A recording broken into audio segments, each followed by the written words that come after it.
अस्सलाम वालेकुम। उम्मीद करता हूँ आप सब लोग खैरियत से हैं। शौकत मरवत इस साइड। अच्छा ऐसे है कि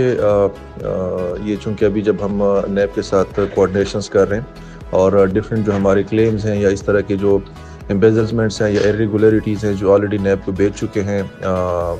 लैंडलॉर्ड्स के मुतालिक भी कुछ हमारे क्लेम्स हैं, कुछ हमारी एम्बेजलमेंट्स हैं, कुछ इंटेंशनल अनइंटेंशनल इस तरह इरेगुलरिटीज़ हैं, एम्प्लॉइज़ की भी, बाकी वेंडर्स की या इस तरह कोई चीज़ें मामलात हैं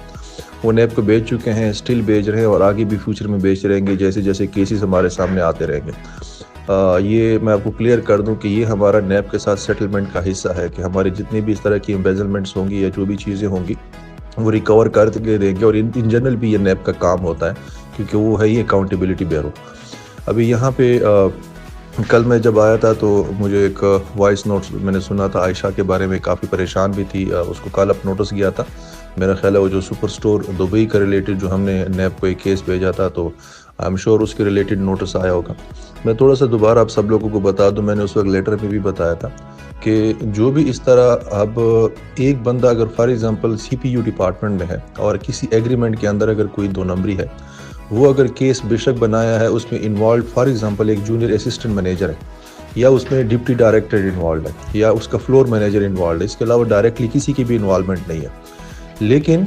वो जो केस बनता है उस केस में जब बोर्ड की प्रोसीडिंग में शामिल होते हैं तो उसका डिप्टी डायरेक्टर भी शामिल होगा, उसका डायरेक्टर भी शामिल होगा, उसका एमडी भी शामिल होगा। ठीक है,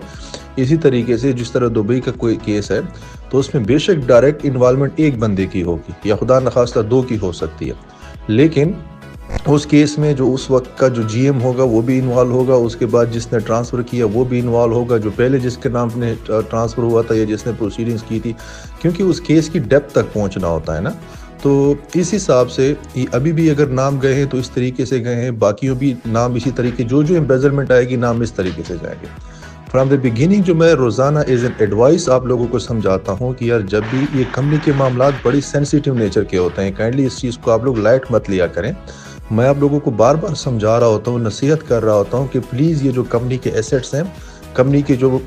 आपके पास किसी भी किस्म की प्रॉपर्टी पड़ी हुई है, कोई हमारा एक्स एम्प्लॉय बच्चों की तरह तनख्वाह पे लड़ना शुरू कर देता है कि भाई मेरी तनख्वाह है तो मिलेगी तो मैं आपको फलानी चीज़ दूंगा,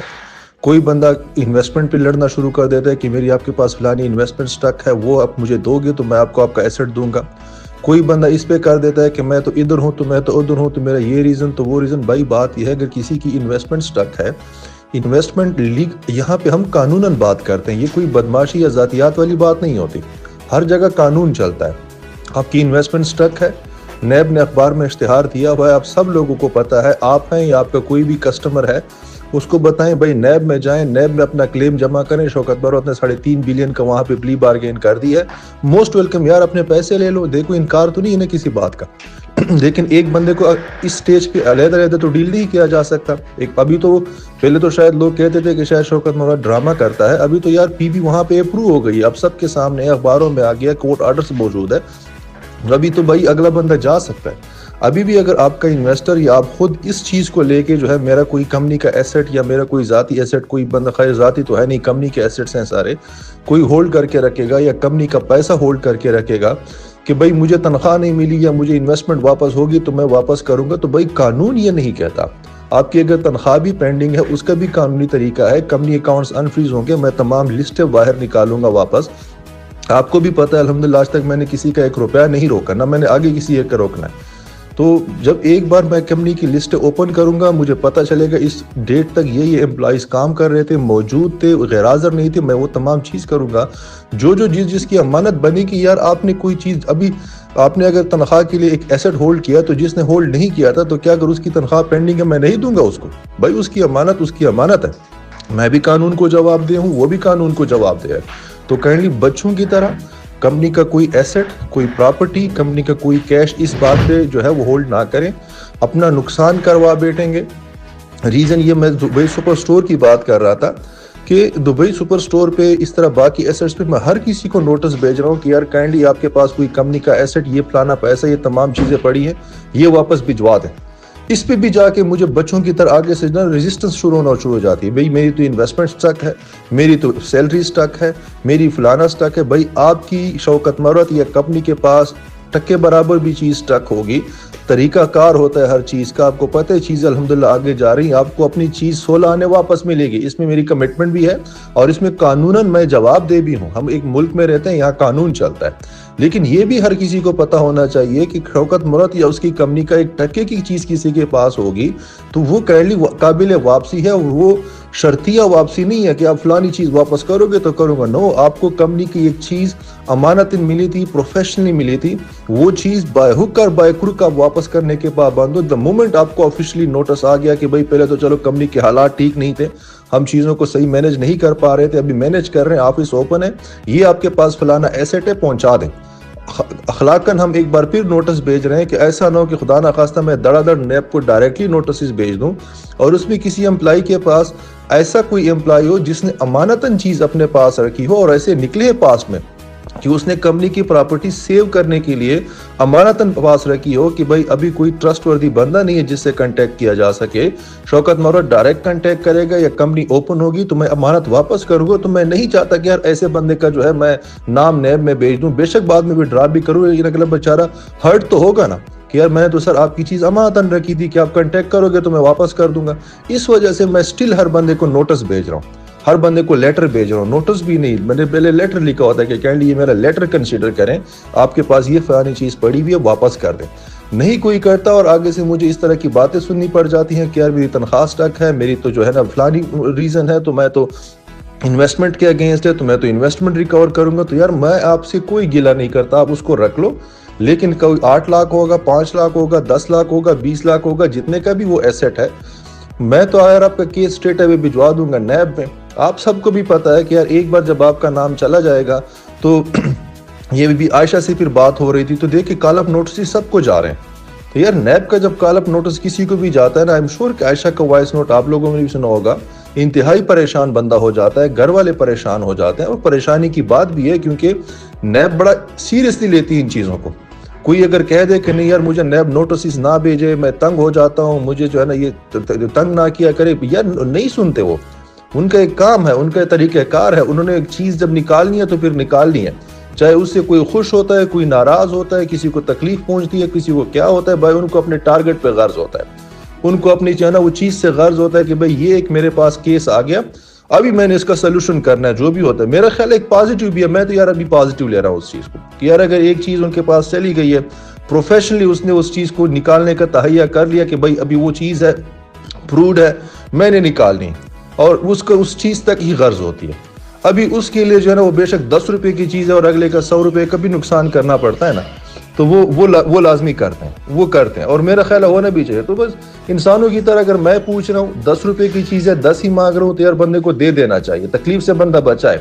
अगर वही बात है फिर नैब है, वो भी आपको 10 रुपए की चीज़ मांगेगी कि भाई मुझे कोऑपरेट करो, चीज़ वो डेफिनेटली वो भी टाइम देती है, दे दो अपना। नहीं करोगे तो फिर तो वही बात है कि वो फिर 10 के पीछे 100 का नुकसान करती है। और मेरा ख्याल है कि अगर उस स्टेज पे बंदा उनको ले आए तो मेरा नहीं ख्याल कि उस बंदे का गिला भी बनता है।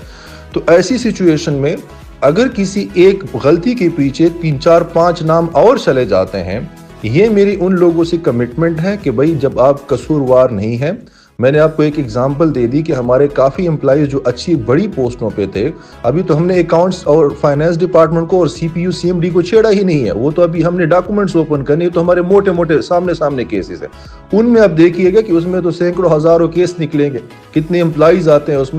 उसमें हर केस के अंदर उसका रेलेवेंट डायरेक्टर भी आएगा, एमडी भी आएगा, और उसके बाद ऊपर तक भी बात जा सकती है हर केस के अंदर। तो केस में जब नाम जाएगा, हर बंदे का सिर्फ ये काम है कि कोऑपरेट करे। द मोमेंट उसके पास मेरा लेटर जाता है, कोई बात जाती है, इंफॉर्मेशन नहीं छुपाएं, अपना स्ट्रेट अवे कोऑपरेट करे। स्ट्रेट अवे नोटिस आता है तो उसके ऊपर फौरन जवाब दें, फुली कोऑपरेट करें कि सर इस चीज़ के साथ मेरा क्यों ताल्लुक नहीं है और इसके ऊपर फिर किसका ताल्लुक है। डेफिनेटली वही बात है कि उन लोगों ने और अपनी डेप्थ तक पहुंचना ही पहुंचना है, वो बताना होगा आपको फिर कि यार सर ये फॉर एग्जांपल फलाना बंदा इस वक्त ड्यूटी पे था, फलाना उसका फ्लोर मैनेजर था, इस बंदे को मैंने ऑर्डर किया था, इसने ये एग्रीमेंट बनाया था, इसने इस तरीके से बनाया था, इसने आगे फॉरवर्ड किया था, इसने साइन किया था। जब फर बंदा अपनी तरफ से इंफॉर्मेशन दे के लगे को तसल्ली हो जाएगी यार ये फुली केस में कोऑपरेट कर रहा है, इसकी इन्वॉल्वमेंट नहीं है। लेकिन आपकी इन्वॉल्वमेंट ना होने के साथ जब आप डिपार्टमेंट हेड है तो आपको डायरेक्ट भी करना होता है कि फिर इन्वॉल्वमेंट किसकी है,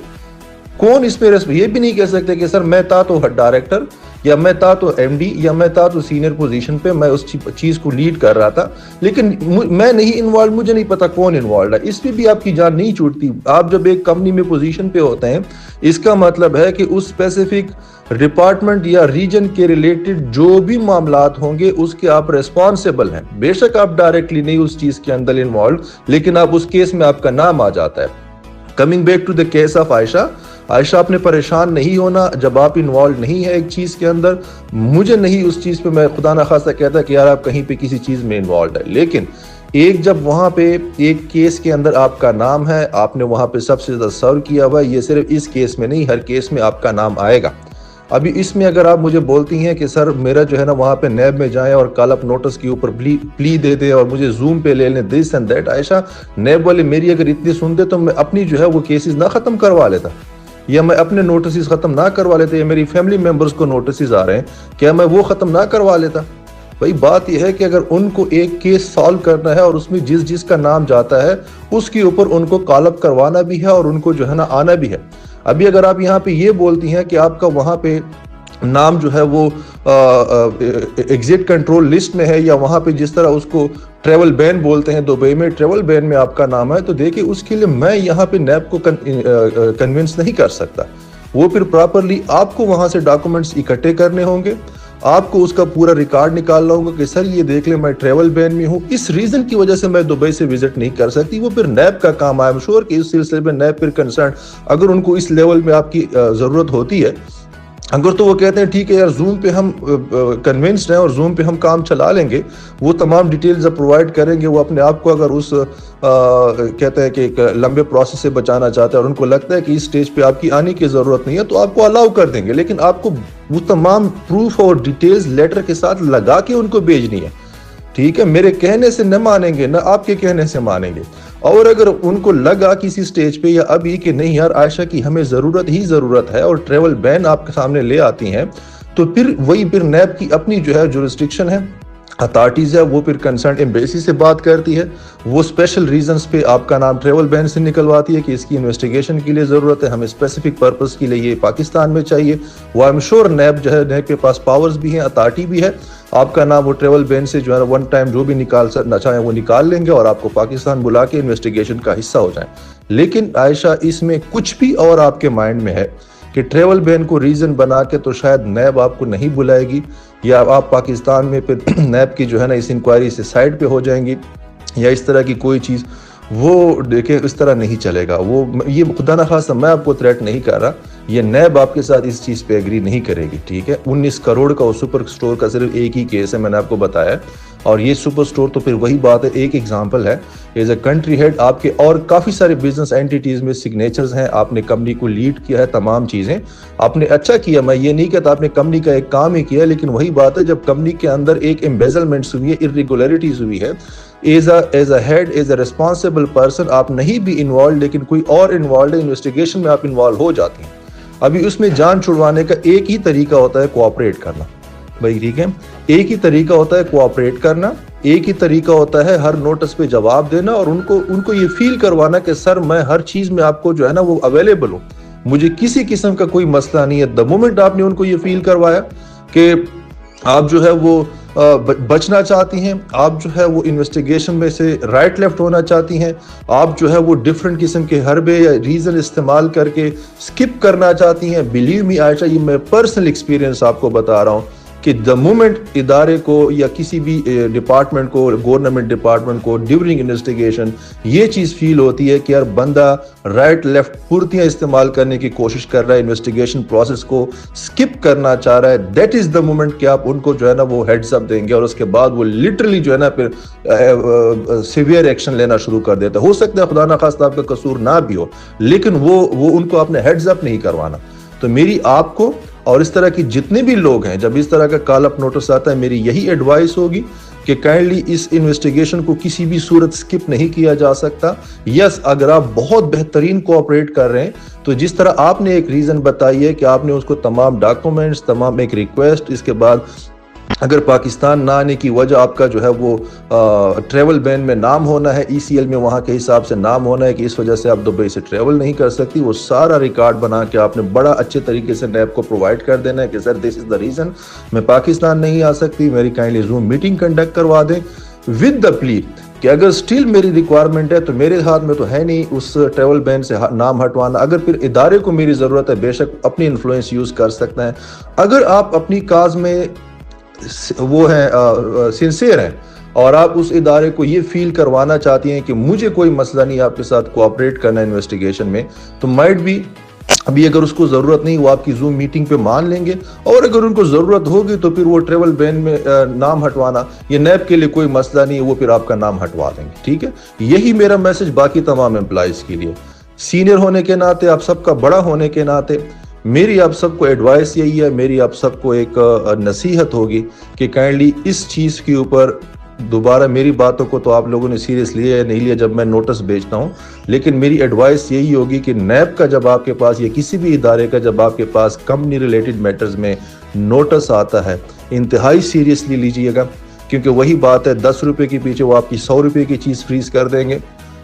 एक बंदे के पीछे आपके 10 लोगों की जो है ना वो तमाम फैसिलिटीज़ और तमाम चीज़ें फ्रीज कर देंगे, accounts and this and that. और इसके बाद अगर आप लीगल इश्यूज अलहदा से शुरू हो जाएंगे, भाग दौड़ आप करेंगे, उसके आपको मसला अलहदा से शुरू हो जाएंगे। अल्टीमेटली महीना 2, 4, 6 साल आप खुद और बाकी आपके जो डिपेंडेंट जितना अरसा भाग सकते हैं वो भाग लेंगे। अल्टीमेटली आपको फिर भी लेके आना ही पड़ना है। इदारे के पास हर किस्म की पावर्स हैं, रेड वारंट्स निकालने के, इसके बाद हर तरह से आपका ECL PCL में नाम डालने के, आपका NIC ब्लॉक करने के, आपके अकाउंट्स ब्लॉक करने के, एसेट्स ब्लॉक करने के, इतने 100 किस्म के तरीके हैं कि एंड ऑफ द डे आपको आना ही पड़ना है, आपको अपना केस क्लियर ही करना पड़ना है। और जितना लेट आएंगे और जितना उनको भाग दौड़ करवा के आप आएंगे, बिलीव मी उतनी ही ज़्यादा तकलीफ आपको उठानी पड़नी है। और अल्टीमेटली 10 के पीछे आपके 100-200 रुपए की चीज़ भी फ्रीज होगी, और वो पैसा देने के बाद आखिरकार वही होगा कि आपकी वो चीज़ जब तक अनफ्रीज होगी उसमें वंस अगेन आपको प्रोसीजर्स में और प्रोसेसेस में एक लंबा चौड़ा अरसा लग जाएगा। तो ये बहुत बड़ी तकालीफ है जिनसे आपने अपने आप को बचानी है। बदकिस्मती से अगर किसी ने कंपनी में सर्व करते हुए अगर उस चीज़ को सीरियसली नहीं लिया, तो मैं आपको बता दूं आपने उस वक्त गलती की थी। ये तमाम मैटर्स इंतहाई सेंसिटिव नोयत के होते हैं कि अगर किसी ने कहीं पे कोई चीज़ों को बारीक बीने से नहीं देगा, चीज़ों की उस पर उसने ध्यान नहीं दिया, चीज़ें उसके हाथ से गलत स्किप हो गई। लेकिन मैं आपको बता दूं ये तमाम चीज़ें हमेशा अकाउंटेबल होती हैं, इनका एहतसाब होता है। और अभी जब ये स्टेज आ गया तो आई एम श्योर कि आप लोग इस चीज़ को सीरियसली लेंगे। मेरी तरफ से खुद आप लोगों को लेटर्स आते रहेंगे, जितनी चीज़ें हमें खुद पता चलता जाएगा। मैं वंस अगेन आपको बता रहा हूँ कि इस वक्त कंपनी के जिसके पास एसेट्स खुद भी हैं, मेरे लेटर का वेट ना करें, काइंडली कांटेक्ट कीजिएगा ऑफिस के साथ, अपने आए अपनी अंडरटेकिंग के ऊपर, लेटर हेड के ऊपर तमाम अमानतें वापस करें, अपने आप को तकलीफ से बचाएं। मेरे लेटर के ऊपर काइंडली अगर उस पर भी नहीं होता, मेरे लेटर के ऊपर प्रॉपरली रिस्पॉन्ड करें। उस पर भी नहीं करना चाहते और स्टिल जो है मेरी ये चीज़ पहले मिल जाए तो वो चीज़ मिल जाए, काइंडली वो ऐसे नहीं होता, वो आपको अपने तरीके से वापस मिलेगी। मैं केसेस फिर भिजवाऊंगा नैब में,